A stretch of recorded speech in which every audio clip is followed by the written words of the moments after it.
Hey YouTubers, it's Charlie. You guys may have heard the WTF news. Deathstroke is now supposedly off limits to the TV shows, meaning that Manu Bennett could not come back to Arrow if he wanted to. Both Stephen Amell and Manu Bennett separately have talked about how they want to do Deathstroke on the show again. Stephen Amell's like, yeah, I totally want Manu to come back. He's an awesome guy, awesome character. Manu is like, yeah, I would totally love to come back. He's doing another show called Shannara Chronicles right now, but they don't shoot as many episodes as Arrow, so it's a little easier for him to guest star on other TV series. Arrow's still plotting out the last couple of episodes for this season, for season 4. So naturally, Mark Guggenheim, who's really good about answering questions on his Tumblr, is like, well, no, we can't really do Deathstroke because he's earmarked for another live-action property. Now, what does that mean? Mostly, it means that he's probably going to show up in the movies. Suicide Squad might get a mention. I know a lot of people are wondering if he's going to be in that movie. We don't know for sure yet, but I do think given the fallout from the Teen Titans TV series, they're refocusing their efforts on doing those characters in the movies. They're already doing Cyborg. Cyborg is a really easy in for Teen Titans characters, especially if they're going to be doing cosmic stuff and they're going to have all these other films to fill out with characters.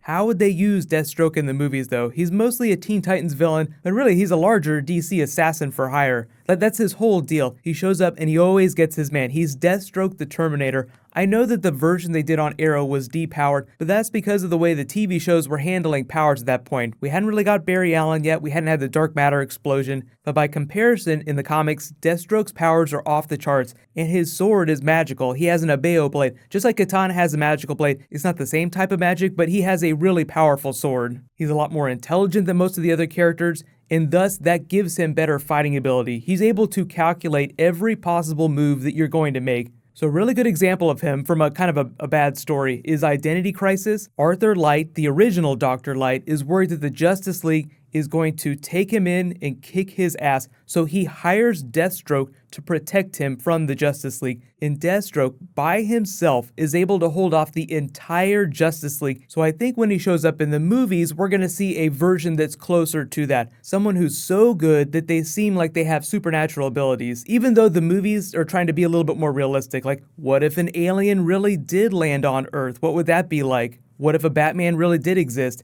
The movies are taking a little more practical approach, but as we get closer to Justice League, it's getting a little more fantastical. Technology's getting crazy. Lex Luthor is experimenting with metahumans. That's one of the things I'm really excited about in Batman v Superman, is the idea that Lex Luthor is obsessed with metahumans. So I think that's going to play into the larger DC universe. Batman v Superman is really the launching platform for all this. There's a lot more magical, fantastical things going on. You have Enchantress in Suicide Squad. By the time we get to that, because of Batman v Superman, it'll seem a lot more plausible in this universe. But let me know in the comments, how do you want the movies to use the Deathstroke character, and do you think that he's going to show up somehow during Suicide Squad? Now, there are a lot of people that'll show up in Batman v Superman that will be on a list, they'll be mentioned, we won't see them a lot. Like Aquaman is a very small part of Batman v Superman, although he is involved with it.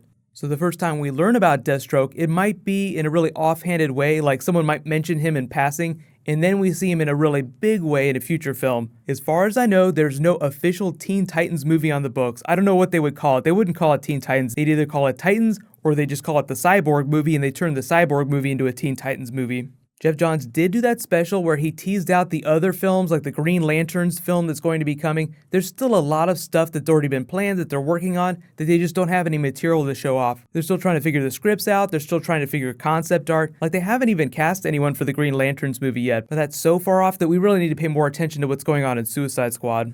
Really, the bummer here is that Arrow loses one more big comic book character that it could have done an awesome story with. I was hoping they'd do Judas Contract at some point from the Teen Titans comic. Way back during Arrow Season 2, when they were doing the big Deathstroke arc, they teased out his son, Joseph Wilson, who is Jericho from the comics. They could have done a Judas Contract. They're doing Hive this year. Hive is a big part of that. The Judas Contract arc involves tearing Hive down. Maybe Arrow isn't ready to do that yet because they just pulled that toy off the shelf, so they want to play with it a little bit. But now, with the loss of Amanda Waller, Deadshot, most of the Suicide Squad characters, it's looking pretty grim. That's why I feel like there's less Argus stuff going on, or more in a roundabout way. Like, there's a King Shark episode of The Flash coming up. It's going to be a Diggle and Lila crossover. I think Lila's going to be running Argus now. Just careful for spoilers for Arrow this season. I have to talk about Amanda Waller. It seems like the movies did the same thing with Deathstroke that it did with Amanda Waller. Going to be a really big version of her in the movies, played by an award-winning actress, so Warner Brothers doesn't want a version of her on TV.